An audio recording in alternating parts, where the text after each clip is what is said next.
Alors, tout simplement pour vous dire que je me suis converti par un Gédéon. J'en ai parlé aux frères. Ton prénom, c'est comment?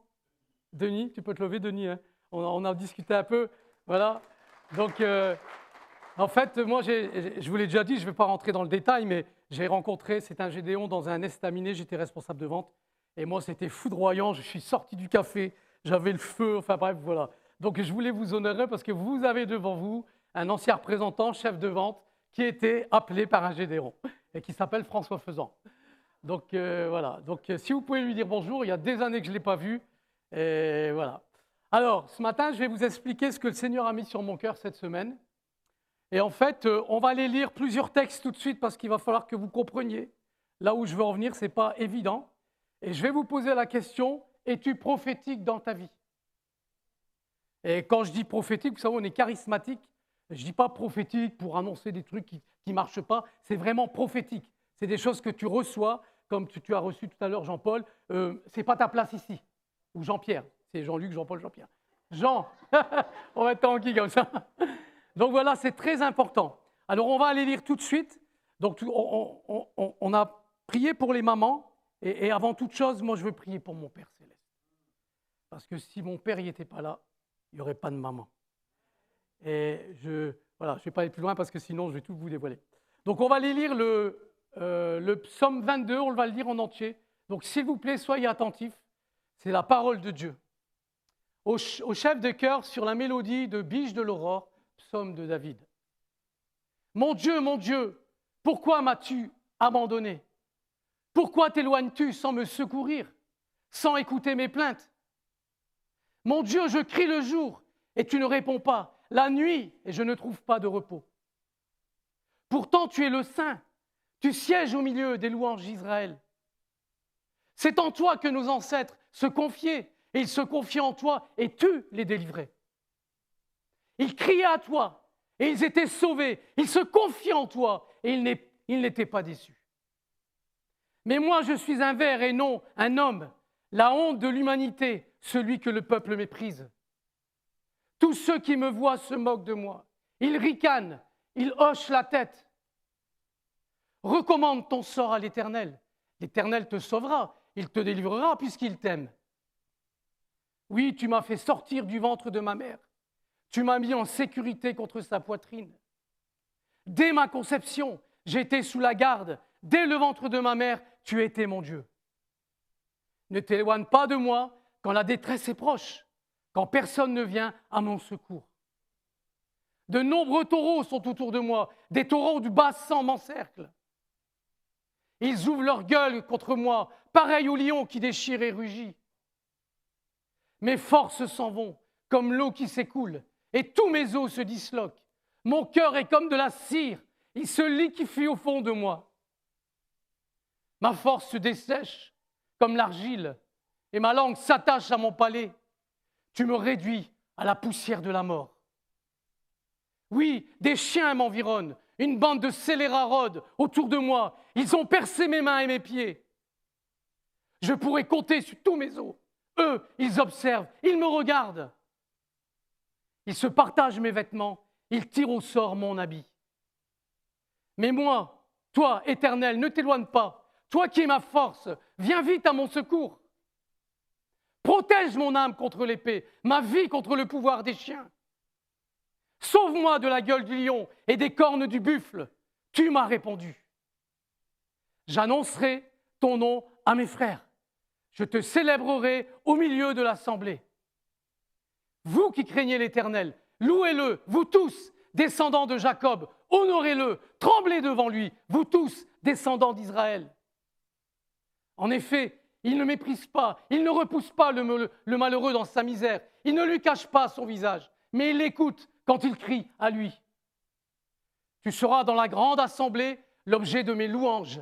J'accomplirai mes vœux en présence de ceux qui te craignent. Les malheureux mangeront et seront rassasiés. Ceux qui cherchent l'Éternel le célébreront. Que votre cœur vive à perpétuité. Tous les peuples de la terre se souviendront de l'Éternel et se tourneront vers lui. Toutes les familles des nations se prosterneront devant toi. Car c'est à l'Éternel qu'appartient le règne. Il domine sur les nations. On va aller voir tout de suite Jean 19, j'expliquerai tout à l'heure.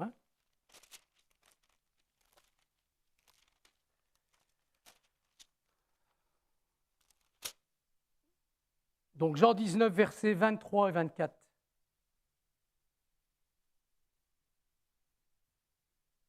Après avoir crucifié Jésus, les soldats prirent ses vêtements et en firent 4 parts, une pour chaque soldat. Ils prirent aussi sa tunique, qui était sans couture, d'une seule pièce, depuis le haut jusqu'en bas. Et ils se dirent entre eux, ne la déchirons pas, mais tirons au sort pour savoir à qui elle sera. C'est ainsi que s'accomplit cette parole de l'Écriture. Ils se sont partagés mes vêtements et ils ont tiré au sort mon habit. Voilà ce que firent les soldats. On va aller lire Ésaïe, chapitre 7, verset 14. C'est pourquoi, voilà, c'est le Seigneur lui-même qui vous donnera un signe. La Vierge sera enceinte, elle mettra au monde un fils et on l'appellera Emmanuel. On va aller voir Luc 1, versets 26 à 38. Le 6e mois, l'ange Gabriel fut envoyé par Dieu dans une ville de Galilée appelée Nazareth, chez une vierge fiancée à un homme de la famille de David appelé Joseph. Le nom de la vierge était Marie. Bonne fête aux mamans. L'ange entra chez elle et dit, « Je te salue, toi à qui une grâce a été faite. Le Seigneur est avec toi. Tu es bénie parmi les femmes. » Troublée par cette parole, Marie se demandait ce que pouvait signifier une telle salutation. L'ange lui dit, « N'aie pas peur, Marie, car tu as trouvé grâce à mes yeux. Voici, tu seras enceinte, tu mettras au monde un fils et tu lui donneras le nom de Jésus. Il sera grand, appelé fils du Très-Haut, et le Seigneur Dieu lui donnera le trône de David, son ancêtre. » Je vais arrêter là. Pourquoi j'ai pris ces textes? Vous savez qu'il n'y a rien d'anodin. Notre vie doit être prophétique dans tous les domaines. La parole, elle est prophétique. Tout va s'accomplir. Tout ce qui est écrit va s'accomplir, que tu le veuilles ou pas. Et d'ailleurs, petite parenthèse, s'il y en a ici qui ne sont pas au Seigneur, le Seigneur te dit ce matin, je mets devant toi la mort ou la vie, choisis la vie. C'est prophétique pour ta vie. Parce que si tu choisis la mort, ça va aussi être prophétique pour ta vie. Donc je vous encourage, pour ceux qui ne sont pas au clair avec Jésus, si tu te poses encore des questions, arrête de te les poser et dire Seigneur, comme a fait Jean tout à l'heure, viens, mets-toi à genoux, pleure sur tes péchés et tu vas voir si le Saint-Esprit ne va pas venir sur toi. Pourquoi je vous raconte ça? Vous savez que depuis quelques semaines maintenant, je suis en retraite. Donc les années passent et je commence à me poser des questions que je ne me posais pas il y a encore 10, 20 ans. Et cette semaine, j'ai eu des peurs en fait en moi. J'ai eu peur. Et vous savez que je suis dans ma cave, hein. Même dans ma cave, j'ai peur. Pour ceux qui ne savent pas, j'ai une cave aménagée avec les instruments, tout. Je passe ma vie là-dedans. Et donc je dis, Seigneur, mais j'ai peur. J'ai peur, Seigneur. Il faut que tu me parles. Il faut que tu me révèles les choses. Et donc, j'ai entendu dans mon esprit, on va chanter tout à l'heure, il faut que je vous le dise là. Mon seul abri, c'est toi. Vous connaissez? Mon seul abri, c'est toi. Toujours mon cœur de chanteur. Et en fait, dans le psaume 22, c'est pour ça que je vous parle du prophétique. Il y a un moment donné, c'est David qui parle. Vous avez bien remarqué. Et David, si vous lisez les psaumes, moi, j'aime parce qu'il voit la gloire de Dieu. Mais pourquoi il voit la gloire de Dieu? Parce qu'il met en pratique la parole. Il prend des coups. Il risque sa vie. Il fait comme les Gédéons. Il s'en va dans le monde. Ils sont envoyés. Ils donnent leur vie. Mais il y a un retour. Vous savez bien que l'adversaire, je vous l'ai dit la dernière fois, on a un adversaire redoutable. On a tous les moyens pour le contrer, mais il est redoutable. Donc à toi de savoir tout ce que tu as en puissance en Jésus-Christ en toi. Et donc moi, j'ai commencé à avoir peur. Et j'ai dit, Seigneur, parle-moi. Parle-moi, Seigneur. Et donc, excusez-moi, je perds le fil de ma pensée, je suis vraiment dedans, alors c'est pas évident. Voilà, donc j'ai envie de vous dire, je commence à penser à la mort. Et je ne pensais jamais à ça avant. Alors, quelle va être ma position? Et c'est là où je veux être prophétique. Alors, tu vas me mettre, s'il te plaît, le psaume 92.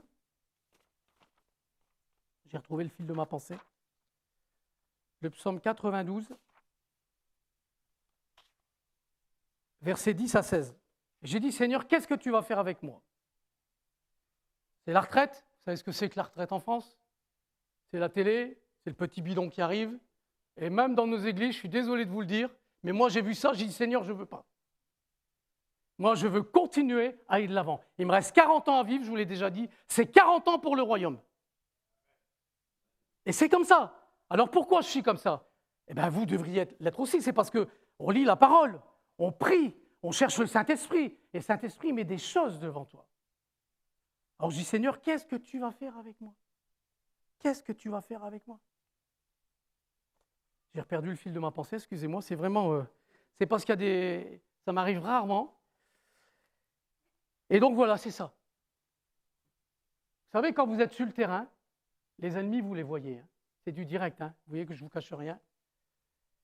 Car tes ennemis éternels, voici tes ennemis, ils vont à leur perte. Tous ceux qui commettent l'injustice sont dispersés. Mais tu me donnes la force du buffle. Je suis arrosé avec une huile fraîche.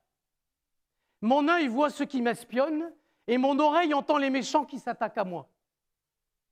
Les justes poussent comme le palmier et ils grandissent comme le cèdre du Liban.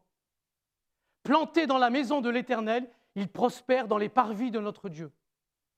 Ils portent encore du fruit dans la vieillesse et ils sont pleins de sève et verdoyants. Et voyez, comme moi j'ai prié le Seigneur, je n'étais pas bien, je peux vous le dire. Hein. J'ai dit, Seigneur, mais il faut que tu viennes m'encourager. Et c'est là que j'ai reçu mon seul abri, c'est toi. Parce que où je m'appuie sur tout ce que je vois, ou je m'appuie sur l'Écriture. Et donc le Seigneur, il a entendu mon cœur. Il a entendu mon cœur, il m'a dit, regarde chérie. Et ça, c'est prophétique pour ma vie. On peut revenir sur ce verset? Ils portent encore des fruits dans la vieillesse, ils sont pleins de sève et verdoyants. Et moi, je prie pour moi, et je prie pour tous ceux qui sont en retraite, y compris chez les Gédéons. Il faut que nous soyons, on a la force du buffle. C'est pas rien quand même, vous voyez, la force du buffle. Alors, où tu regardes à tes 60 ans, à ton arthrose, à tous tes problèmes que tu peux avoir, parce que c'est dans l'environnement, où tu dis, Seigneur, moi je proclame ta parole sur ma vie. Je veux la force du buffle. Alors, je vais te poser la question aujourd'hui. On va chanter, je vais demander à Sandy si elle veut bien venir. Je me presse un peu parce que, oui, pour le chant, parce que je veux qu'on vive un moment ensemble. C'est bien de prêcher, vous voyez, c'est extraordinaire de prêcher. Votre cœur y est là, tout ce que le Seigneur. Mais je veux revenir à ce que j'ai, le début. Soyez prophétique dans votre vie. Mais pour être prophétique, il faut que tu gagnes tes combats aussi. Il y en a un qui te lie dans des domaines de ta vie, je le sais. Et tu dois être capable de dire, c'est terminé aujourd'hui. Comme moi, je suis capable de dire, ah ben, t'es en retraite, Thierry? Eh ben, c'est terminé, mais tout commence. Parce que le Seigneur va me donner la force du buffle, et puis je vais être verdoyant, je vais avoir l'huile fraîche du Saint-Esprit. Mais ça, c'est une nouvelle dimension pour moi. Je vais être obligé d'oublier le passé et dire, Seigneur, tu vas m'envoyer où maintenant que je suis en retraite? Qu'est-ce que je vais faire en accord avec Gisèle, avec mon épouse? Parce qu'il faut qu'on a parlé des couples tout à l'heure. Donc, il faut qu'on reçoive cette onction fraîche. Mais je sais aussi que j'ai encore des défis dans ma vie. Je sais que j'ai des défis et je sais que quand je demande quelque chose au Seigneur, à un moment donné, j'attrape peur. Parce que je sais. Et quand je lis le psaume 22 tout à l'heure, on peut compter mes os. Je ne sais pas si tu imagines Jésus qui a vécu pour toi. Sa langue, elle était attachée au palais. Les gens, ils se moquaient de lui. Mais il a crié, mon seul abri, c'est toi. Et je vous encourage dans vos vies, quand ça ne va pas, à confesser, vous mettre à genoux et dire, Seigneur, ça j'ai un problème. Là j'ai péché et je prie pour faire des grandes choses avec toi. Vous savez, j'ai prêché dans une église dimanche passé et on a vécu quelque chose de très fort, très bon. J'ai eu d'excellents retours. Et j'ai vu un jeune homme qui vient vers moi et qui me dit vraiment, ça m'a motivé ce que tu as dit. Et là, je veux vous reprendre dans le bon sens. Ah bon, j'ai dit, qu'est-ce qui t'a motivé? Alors, m'explique. Donc, j'étais content. Et puis, je prie pour lui, et puis d'un seul coup, je dis, toi, tu as un problème dans ta vie. Je ne savais pas ce que c'était, mais je savais qu'il y avait un problème. J'ai dit, tu sais, avant d'avoir des grandes idées pour le Seigneur, il faut déjà que tu règles ta vie. Alors j'ai dit, maintenant, tu vas me dire, c'est quoi ton problème? Ben, je suis en plein divorce. Alors j'ai dit, c'est qui ton abri? À qui tu vas remettre ça? Tu vas faire fi de ça et tu vas aller annoncer des choses à l'évangile. Tu vas annoncer l'évangile aux gens, mais tu vas te faire avoir comme un bleu. Excusez-moi, c'est pour la petite Bible. Vous comprenez ça? Alors j'ai dit, quand tu vas régler ton affaire de divorce, c'est écrit en toutes lettres. Tu n'as pas le droit de divorcer. Tu veux divorcer? Non, tu dois rester dans l'état où tu étais, ou alors tu te remets avec ton épouse. Parce qu'ils étaient tous les deux chrétiens et tous les deux avec quelqu'un d'autre, pratiquement. Donc j'y règle déjà ça, par la puissance du Saint-Esprit, parce que le Seigneur veut te libérer de ça, et ensuite tu peux y aller. Donc il y a deux choses ce matin. Il y en a qui doivent remettre leur vie en règle, dans ce que vous connaissez de vos vies. Il y en a qui ont des projets de Dieu, alors demande au Seigneur que tu sois prophétique dans cette vie-là. Moi, je veux être prophétique dans cette force du buffle. Je veux être renouvelé constamment. Et je sais qu'il me reste peu de temps. Qu'est-ce que c'est 40 ans? Et encore une réflexion, je me fais. J'ai mon fils qui est là. Pleure pas, Mathieu, je t'en prie. Qu'est-ce qui va partir avant? C'est Gisèle ou c'est moi? Ouais, c'est des questions que je ne me posais pas avant. Mais je fais confiance en qui, bon sang? Au monde actuel? Mais j'ai dit, mais bon sang, quand je vais mourir, mais je vais vivre. J'ai dit dans la rue cette semaine, je ne vais pas finir dans une boîte, monsieur et vous. Et donc j'ai apporté le prophétique dans ma vie et dans le témoignage à cette personne. J'ai dit, tu sais qu'il y a une seconde mort. C'est la plus terrible. Et j'ai dit, tu as une âme, tu es fait de la même pâte que moi et tu as une conscience. Et je sais que je te prêche l'évangile et c'est un impact sur toi. Que tu me dises oui, que tu me dises non, je ne te croirai pas si tu me dis qu'il n'y a pas un impact sur toi. Et il m'a dit, c'est vrai. Et donc voilà, je voudrais vous remettre en question dans le bon sens. Est-ce que tu vas traîner tes valises encore 20 ans dans des choses qui te tiennent parce que tu n'as pas compris qu'est-ce que être libéré en Jésus-Christ? Ou alors tu vas prendre la victoire aujourd'hui. Tu vas sortir de cette salle, tu vas être guéri. Et tu vas dire à Satan, c'est terminé au nom de Jésus. Il y a une puissance dans le nom de Jésus.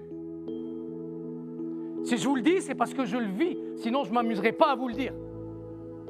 Vous savez, en ce moment, on va reprendre l'évangélisation. Il y a 2 ans qu'on n'est pas sortis, je les ai à 0. Pourtant, j'ai un don. Combien de fois on me l'a dit, c'est facile pour toi, Thierry. Mais un don, ça se travaille.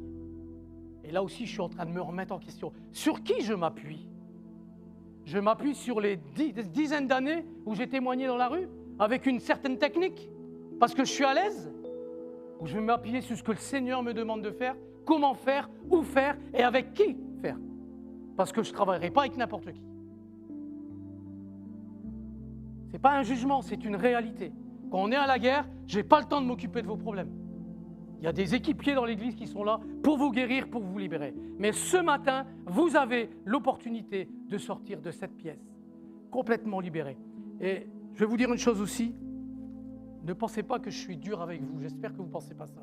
Quand je prêche comme ça, c'est parce que je m'adresse au diable aussi. Et je lui dis, dehors, au nom de Jésus. Et tu dois être capable de dire, dans ta vie, dehors.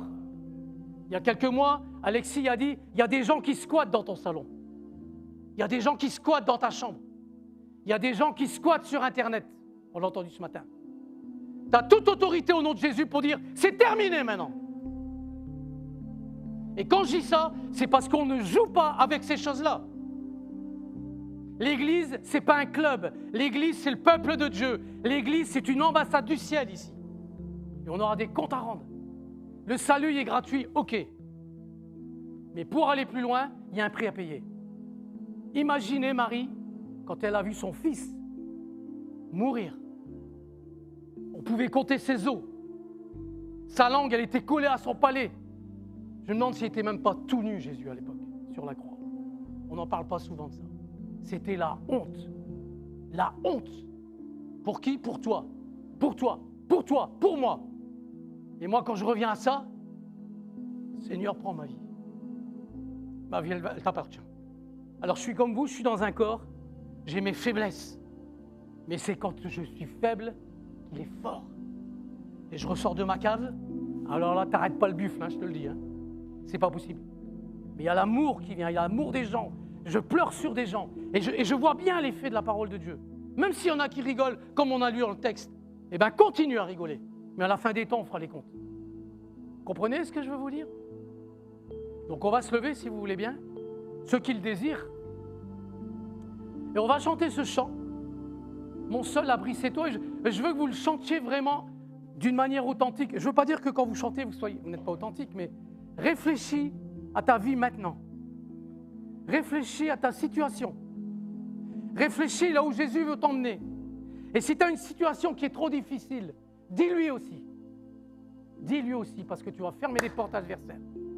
Tu vas être renouvelé d'une huile fraîche. Donc j'ai demandé aux anciens, si vous voyez qu'il faut aller prier pour des personnes, vous n'allez pas vous avancer, c'est eux qui vont se déplacer. Vous levez la main si vous voulez qu'il y a quelqu'un qui vient prier pour vous. Et on va se laisser guider dans l'esprit. Il est que midi moins 10. Si tu veux aller chercher ton poulet dans la gazinière, tu peux y aller. Moi, le poulet, il va attendre aujourd'hui. Je fais exprès de vous provoquer. Je le fais exprès de vous provoquer. Seigneur, je te prie, Père éternel. Seigneur, tu m'as donné cette pensée, il fallait que je la communique. Ça n'a pas été facile, Père. Mais Seigneur, je t'ai obéi. Parce que je ne m'appuie pas sur ce qu'on pensera de moi, sur ce que on va dire de moi, mais je m'appuie sur toi, Père éternel. Parce que tu as donné Jésus, celui qu'on pouvait compter les os, celui que sa langue, elle s'est accrochée à son palais, celui sur qui on a craché dessus. Mais Seigneur, Jésus, tu étais mon modèle parce que tu as resté auprès de ton Père. Pourtant, tu lui as dit, pourquoi m'as-tu abandonné? Mais la finalité, c'est que le 3e jour, tu es ressuscité. Alors, Père, c'est facile de parler de l'ascension. Ah, c'est facile, mais il y a eu quelque chose avant l'ascension. Il y a eu une crucifixion. Et Jésus, il te réclame cette crucifixion. Parce que tu dois mourir à toi-même. Mourir à toi-même pour dire, Jésus, prends ma vie. C'est pas que tu vas plus penser, plus réfléchir, non, mais le Saint-Esprit va te guider. Il va souffler dans tes voiles. Et ta vie, elle va être transformée. Et quand tu vis du haut débit comme ça, tu ne veux plus d'autre chose. L'Église est un corps vivant. Jésus a besoin de nous. Il y a des milliers de personnes qui meurent aujourd'hui, qui sont en enfer. Pourquoi? Parce qu'on n'ouvre pas la bouche. Alors je veux ouvrir ma bouche avec mon Église, avec ma communauté, là où on pourra le faire. Fais ton œuvre, Seigneur. Fais ton œuvre, Seigneur. Alors regardez bien ces paroles, elles sont pour vous, elles sont pour moi. Et on va le chanter. Et on va se laisser guider, on va le refaire plusieurs fois. S'il y en a qui doivent se mettre à genoux, mettez-vous à genoux. Qu'on soit authentique avec le Seigneur ce matin. Alléluia, Jésus. Conduis ce temps, Saint-Esprit. C'est toi qui touches les cœurs, Saint-Esprit. C'est toi qui libères, c'est toi qui guéris. Dans le nom puissant de Jésus. On veut exalter ton nom ce matin, Jésus. On a chanté « Tu es bon, tu es bon, tu es bon, tu es bon, Seigneur ». Alors on proclame encore la défaite de l'ennemi de nos âmes. Satan, tu es vaincu. Tu es vaincu. Je proclame le sang de l'agneau sur nos vies. Je proclame la puissance de résurrection. Cet esprit qui est en moi. Fais ton œuvre, Saint-Esprit. Touche-nous, Saint-Esprit. Fais ton œuvre, Père. Au nom de Jésus. Au nom de Jésus.